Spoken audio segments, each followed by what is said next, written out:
You know that saying, it's deja vu all over again? Well, here we are. News has broken that now President Biden has canceled the Keystone XL pipeline permit. You know, I remember when Justin Trudeau first took office in 2015, and then President Obama canceled the KXL pipeline. Justin Trudeau was silent. He did nothing then, absolutely nothing. And then after it was reinstated, you know, he's like, oh, of course I'm going to stand up for KXL. Well, today, you know, where is he? He's shrugged this off. Now, where do we go from here? First, I want to talk about the implications of a national leader, the leader of our country, turning a blind eye to this project. There are many implications. First of all, let's talk about the environmental implications. The reality is that both Canada and the United States have carbon-intensive economies. Now, Canada has done a lot in the last 20. We still transport oil by rail and bitumen by rail. So wouldn't it be better if we could put it in a pipeline, right? I don't understand why he wouldn't support a cleaner, better way to transport carbon energy. It just blows my mind, especially when Canadian energy is produced under some of the most rigorous environmental standards in the world. And yes, we can be looking at renewable energy technologies. We're not there yet. It doesn't mean that we can't be looking at it, of course. And Canada has a huge role to play in it. But Canadian energy displaces energy that's produced by countries like Saudi Arabia and Venezuela that do not have our environmental standards, or frankly some of the ethical civil liberties that our countries enjoy. So that's number one. But number two is that a project like this has national significance. And when you're the Prime Minister of Canada, you should in theory be standing up for every region of the country. The reality is that Canada's energy sector employs hundreds of thousands of people. It's been under, I would say, direct attack by Justin Trudeau. So today's news should be something that a national leader should be pretty concerned about when another country unilaterally cancels a project that has major implications for both sides of our border. He should be standing up and saying something about that at the very least. And his silence, his sort of shrugging this off, you know, it to me says something that we all know. He doesn't care about this part of the country, and that's wrong. We're like, if you're the Prime Minister of Canada, you shouldn't be picking favorites based on your ideology, right? And I am just so disappointed. So where do we go from here?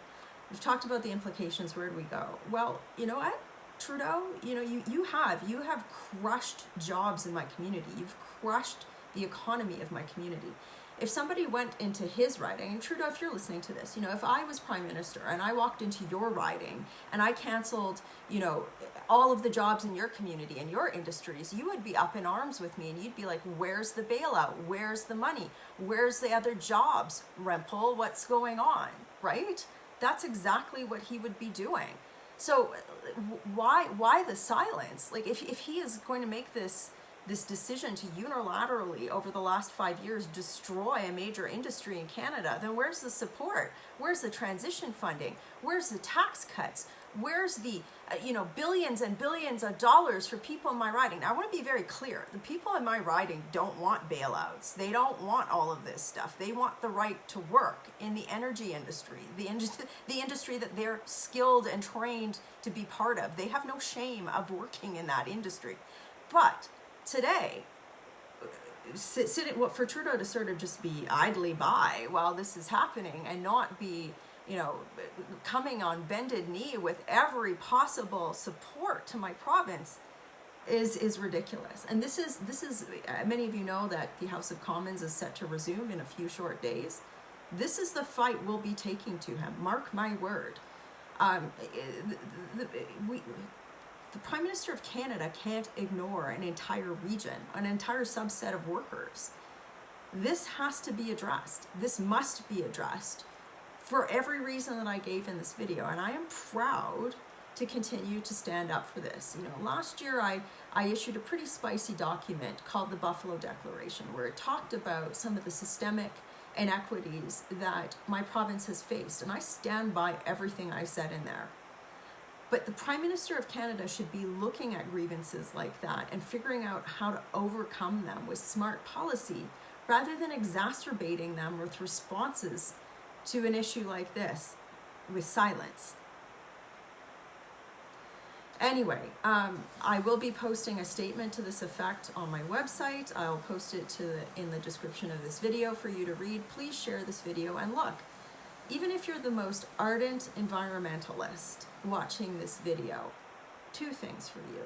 First of all, in the transition to renewables, we have to figure out what type of carbon energy we're using and how we're transporting it. And in that equation equals, it should be Canadian energy produced under environmental standards, safely transported in pipelines, one. And two, if you live in this country, you should care about the people in my riding and the fact that they have gotten the shaft on all of this policy. And if you're part of this country, you should care that the Prime Minister has done nothing to support the people in my province through this. That's a problem for every Canadian, because it's divisiveness that's sown from the top. It's sown from Trudeau. So Trudeau, you better get your act together. I'm coming to Ottawa, and I'm going to get this done. Working hard for you. Have a great day.